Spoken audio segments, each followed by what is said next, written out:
So, if you really want to understand how human behavior actually works, you kind of have to look at this really dark medical mystery from the 20th Yeah, century. yeah, the overdose mystery. It's a wild place to start. Right. Because for decades, emergency room doctors were just completely baffled by this very specific type of drug overdose. Habitual heroin or cocaine users were dying. And here's the crazy part, the toxicology reports showed they hadn't actually taken a massive or unusual amount of the drug. Right, they just taken their normal everyday dose, the exact dose their bodies could supposedly handle just fine. Exactly. The only variable that had changed was that they injected the drug in a different room or an unfamiliar environment.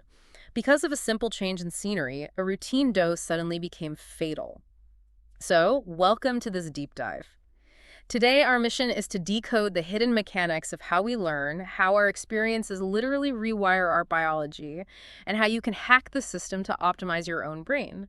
And, the source text for this, it's a massive foundational chapter, simply titled "O7 Learning and Conditioning.pdf." And it's essential because it forces us to strip away all our preconceived notions. Yeah, learning isn't just an academic chore where you sit there highlighting textbooks. No, not at all. It is a ruthless biological imperative. It's the code your environment is constantly writing into your nervous system, usually without your permission, just to keep you alive. Okay, let's unpack this. Because to understand that fatal overdose mystery, we have to look at the absolute most basic level of this coding, which is classical conditioning. Right, the classic Pavlov's dogs. Yeah, we all know the basics. Bell rings, dog drools. But the text argues that most people completely misunderstand what is actually happening in that dog's brain. I mean, the dog isn't just reflexively reacting to a bell, it is actively anticipating the future. And that distinction between reaction and anticipation is it's everything. Think of the human body as this highly sensitive engine that constantly wants to run at a steady idle baseline. We call that homeostasis. The body hates sudden spikes or drops in its internal environment. It wants balance. Let me use a sort of biological thermostat analogy here. So let's say you have a daily cup of coffee in your kitchen, right? Caffeine naturally raises your blood pressure. The body senses the heat is about to spike, so to speak. What's fascinating here is that the body actually takes preemptive action. Through classical conditioning, your nervous system learns to associate the environmental cues of your kitchen, like the smell of the beans, the sound of the grinder, even the specific morning light, with the impending chemical spike of the caffeine. So it knows it's coming. Exactly. So the body's compensatory response kicks in. Before the coffee even touches your lips, your body actively lowers your blood pressure, bracing for the impact of the stimulant. It's pulling the thermostat down because it knows the heat is about to blast. So the conditioned response isn't a reaction to the coffee, it's actually a defense mechanism against it. That is exactly it. And that anticipatory defense mechanism explains the situational specificity of drug tolerance. Which brings us back to the mystery. Right. A habitual drug user develops this massive tolerance because their body recognizes the familiar room, the familiar paraphernalia, and it triggers a massive compensatory response to brace for that chemical impact. But if they take that exact same dose in, say, a strange hotel room, all those environmental cues are just missing. The thermostat doesn't get the warning. The warning never comes. There is absolutely no preemptive defense. So the drug hits their system with its full, unmitigated force, and what would normally be a survivable dose becomes a fatal overdose. The environment itself was literally holding their tolerance together. Wow, that completely flips how you think about passive associations. I mean, it's not just a neat psychological trick, it's a physiological survival mechanism. It really is a matter of life and death. But, bracing for a drop in temperature doesn't actually turn the heat up. To truly survive, an organism eventually has to stop just reacting to the world and start manipulating it. We have to take deliberate action. Which brings us smoothly to instrumental or operant conditioning. Here, the focus shifts from learning that event A predicts event B to learning that your specific behavior predicts an outcome.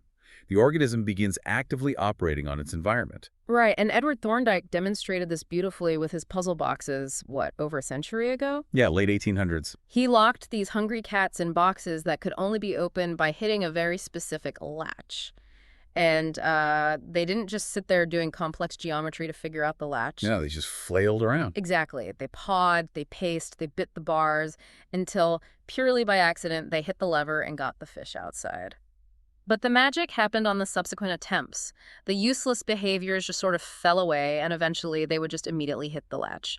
Thorndike called it the law of effect. And the underlying mechanism for that law of effect relies heavily on how dopamine pathways in the brain reinforce neural circuits. When an action leads to a positive consequence, you get this dopamine release that effectively acts as a chemical save button for the motor commands that just fired. A save button, I like that. Yeah, and B.F. Skinner expanded on this heavily with his Skinner boxes.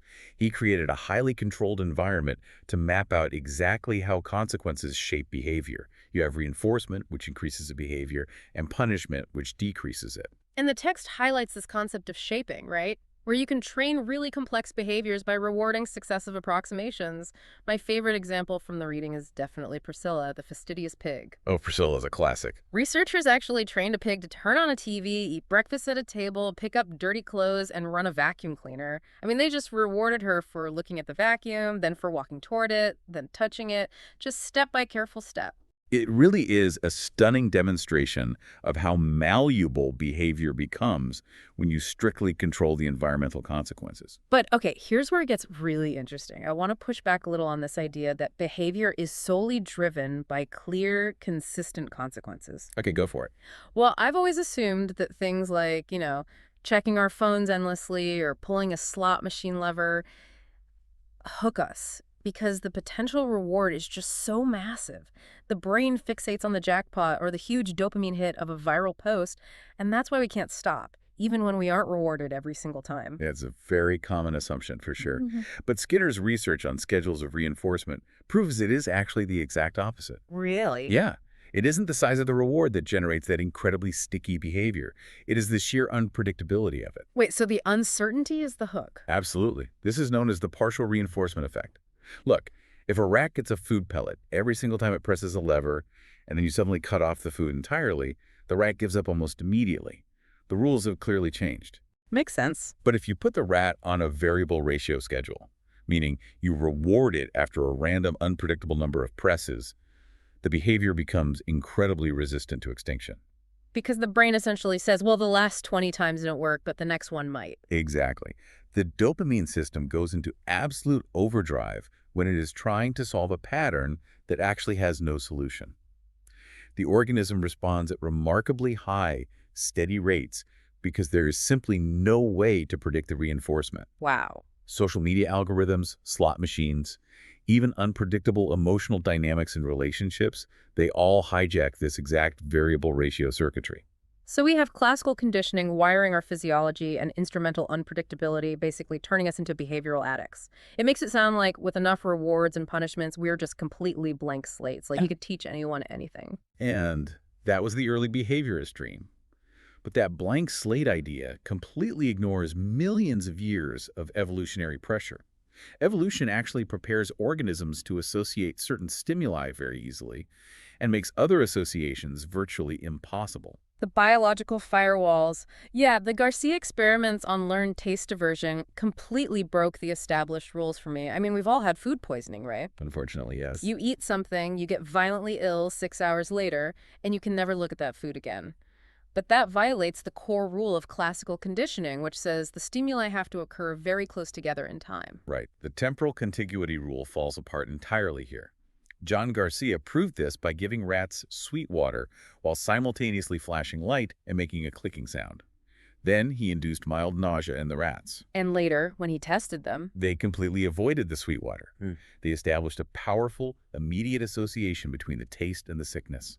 But when he presented the light and the click without the sweet taste, they drank normal water without hesitation. because rats are scavengers. Evolution hardwired their nervous systems to associate internal sickness with the taste of what they just ingested, not with random environmental lights or sounds. Exactly. And if you run the exact same sickness experiment on birds, who hunt primarily by sight rather than taste, the results flip entirely. Really? Yeah. The birds easily associate the sickness with the visual cue, but not the taste. Biology dictates the menu of possible associations. That's wild. The text also mentions instinctive drift here, right? Like the researchers who tried to train raccoons to drop coins into a piggy bank. Oh, yes. They couldn't do it because the raccoon's natural food-gathering instincts just took over. They couldn't stop rubbing the coins together like they were washing food. Their biology just overrode the conditioning. And it isn't just biology either, it's also cognition. Learning isn't just two things randomly happening at the same time. The text brings up Robert Rescorla, who proved that a stimulus only works if it is a reliable predictor. Yes, contingency. Right. If a rat hears a tone, and sometimes a shock follows, but sometimes a shock happens randomly without the tone, the rat doesn't learn to fear the tone. The brain demands statistical predictability. If we connect this to the bigger picture, the organism is constantly asking, does this piece of information give me control over my environment? And the necessity of predictive control leads to one of the most sobering concepts in psychology, which is Martin Seligman's learned helplessness. Oh man, this study is so heavy. Seligman put dogs in harnesses where they received random shocks. One group had a panel they could press to turn off the shocks, so they had control. Another group received the exact same shocks, but their panel did nothing. They had zero control. And later, both groups were placed in a shuttle box. A warning tone would sound before the floor became electrified. To escape the shock, the dogs simply had to jump over a low barrier to the safe side. And the dogs who had control in the first stage, they learned to jump the barrier almost instantly. But the dogs who were subjected to uncontrollable shocks previously, they just lay down and whined. They just accepted the pain. It's heartbreaking, really. It is. They hadn't lost their physical ability to jump. They had just learned that their actions simply did not matter. It really makes me think of you, the listener, or like a student taking a tough subject, say math. If you study hard, fail, study harder, and fail again, the environment is telling your brain that you have zero control over the outcome. Right. Eventually, you just stop trying. You become passive. Even if someone later hands you an easy assignment, you could easily pass. Because the mechanism at play is the cognitive interpretation of control. Instrumental conditioning fails completely if the subject perceives that the reinforcement or punishment operates independently of their actions. The brain just stops allocating resources to problem solving. It just shuts down. Exactly. And Edward Tolman further proved this cognitive reality with his concept of latent learning. Oh, right. He let rats wander through complex mazes with no food reward whatsoever, which, according to strict behaviorism without a reward, no learning should occur at all. But when Tolman finally introduced food at the end of the maze, those same rats immediately navigated it almost flawlessly, matching the performance of rats who had been rewarded step by step for days. They were silently building a mental map the entire time. Learning was happening internally, completely decoupled from behavioral rewards. The cognitive map was there, just waiting for a reason to be used. And this internal modeling bridges the gap perfectly to our most powerful evolutionary shortcut. Because, we don't have to rely purely on trial and error or just our own biology. We learn vicariously by observing others. Observational learning. Albert Bandura's Bobo doll experiment is the absolute classic here. Kids watch an adult act aggressively toward an inflatable doll, and the kids later mimic that exact aggression. Right, but the text highlights a fascinating debate about what's actually happening under the hood during this social learning. The seeing both sides debate contrasts two distinct views. Okay, let's get into it. On one hand, researchers like Juan Carlos Gomez argue that infant behaviors, like gaze following, prove that humans have complex cognitive coding for intentionality. The baby understands the adult is an independent agent directing attention toward an object and deliberately mirrors that intent. But then Phil Reed argues that we might be, overcomplicating it. He says social learning is often just classical conditioning applied to social situations. Yeah, he points to rats for this. Right. If a rat smells a novel food on the breath of another rat, it suddenly prefers that food. The rat isn't doing complex cognitive perspective taking, is it? It's simply associating the smell of the food with the safety of a surviving peer. Exactly. But whether social learning relies on unique cognitive instincts or just basic associative mechanisms, the end result is that learning leaves a profound physical footprint on the brain. The governing principle is Hebbian learning. Neurons that fire together wire together. And the text gets deeply specific about how this works physically, starting with, of all things, the aplysia, a marine slug. Yes, the aplysia is crucial. When this slug gets used to a gentle touch, which is called habituation, it literally changes its chemistry. The reason researchers use the aplysia is because it has very large, easily observable neurons. When researchers repeatedly stimulate its siphon, the slug initially retracts its gills in defense.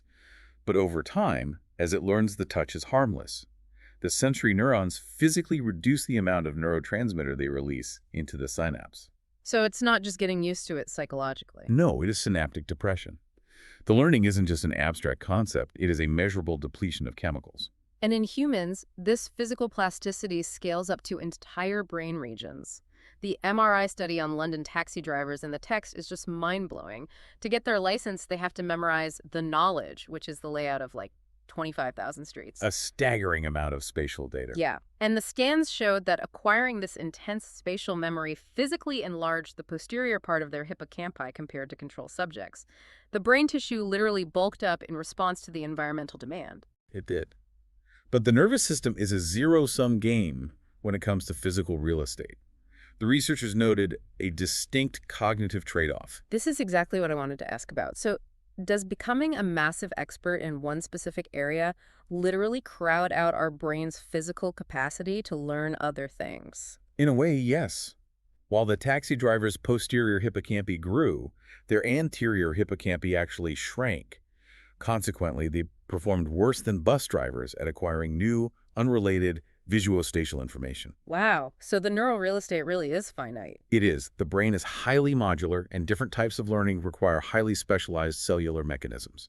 The text illustrates this beautifully with patient SM. Oh, she's the woman with the rare genetic disorder that destroyed her amygdala, right? Correct. Researchers tried to classically condition her to fear a visual stimulus by pairing it with a violently loud horn. And because her amygdala was damaged, She could perfectly describe the experiment. She had the factual, declarative memory of the setup, but her body showed absolutely no conditioned fear response to the visual stimulus. so she knew it was happening but didn't feel the fear. Exactly. This is a double dissociation, proving that fear conditioning doesn't just live in general memory.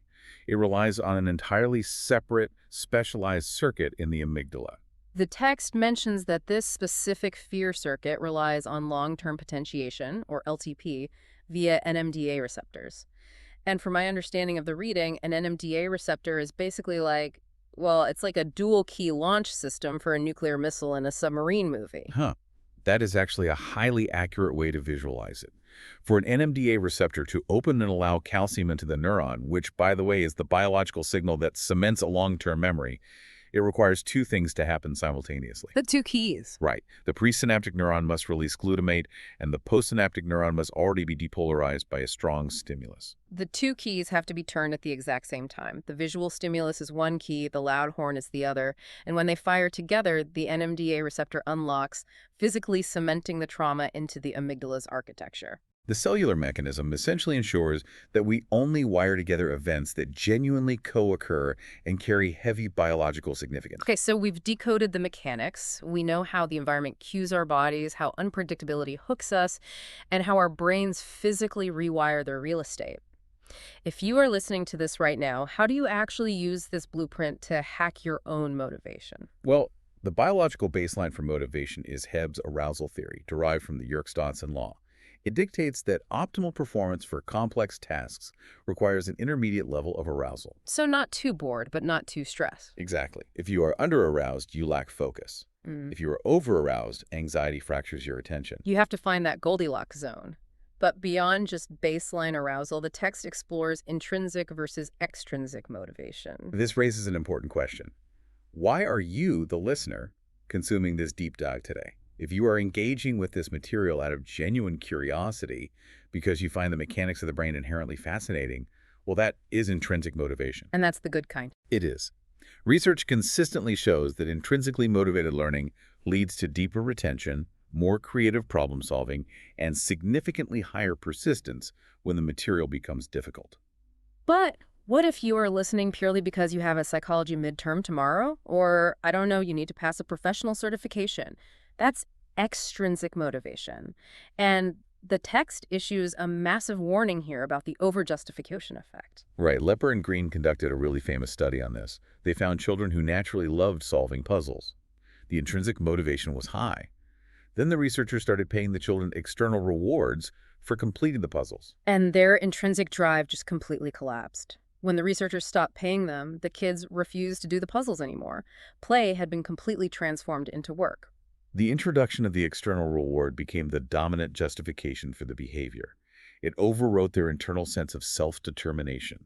They were no longer solving puzzles for the joy of it, they were laboring for a paycheck. So, if you are currently grinding through studying just to get a grade, you might be actively triggering this over-justification effect and destroying your own natural curiosity.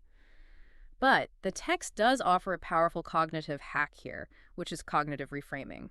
You obviously can't just ignore the grade or the promotion, but you can internally change what that reward signifies. Exactly. The goal is to reframe the external reward not as a controlling mechanism, but as pure information. Treat the grade simply as feedback on your level of mastery rather than some prize you were forced to chase. That subtle internal shift preserves your self-determination. It keeps you as the active agent in your own learning process rather than feeling like a rat pressing a lever in a Skinner box. It allows you to utilize the external structure without sacrificing the intrinsic drive that actually builds deep neural connections. Okay, before we wrap up, there is one final, incredibly provocative concept from the text that kind of flips everything we've talked about on its head. It has to do with spurious associations. Ah, yes, our tendency to see things that aren't there. The text points out that humans are overwhelmingly prone to detecting patterns and relationships between stimuli that objectively do not exist. The classic example in the reading is people assuming that someone with large eyes is inherently suspicious, or that someone with a large mouth is needy. Which sounds ridiculous. It does. And even when experimental data mathematically proves there is zero correlation between these traits, subjects will look at the data and still insist they saw the connection, simply because it aligned with their prior beliefs. But evolutionary biologists suggest this cognitive glitch is actually a survival trait. I mean, in the wild, if the probability that a rustling bush is a tiger is incredibly low, it is still evolutionarily safer to assume the relationship exists. It is always better to see a pattern that isn't there and run away than to miss a real pattern and get eaten. We are biological machines optimized for survival, not necessarily objective truth. The text even notes this hyperactive pattern recognition might be the evolutionary foundation for human superstition and religious behavior. So here is a final thought for you to mull over as you go about your day. If our brains are literally hardwired by millions of years of evolution to eagerly embrace false patterns just to keep us safe, and if our prior beliefs heavily dictate what we are even capable of learning, are your current deeply held beliefs completely blinding you to new knowledge? It's a slightly terrifying thought. What if the human brain's absolute greatest superpower, our pattern recognition, is actually the ultimate barrier to learning the truth? You might want to keep an eye on that biological thermostat. Thanks for joining us on this deep dive.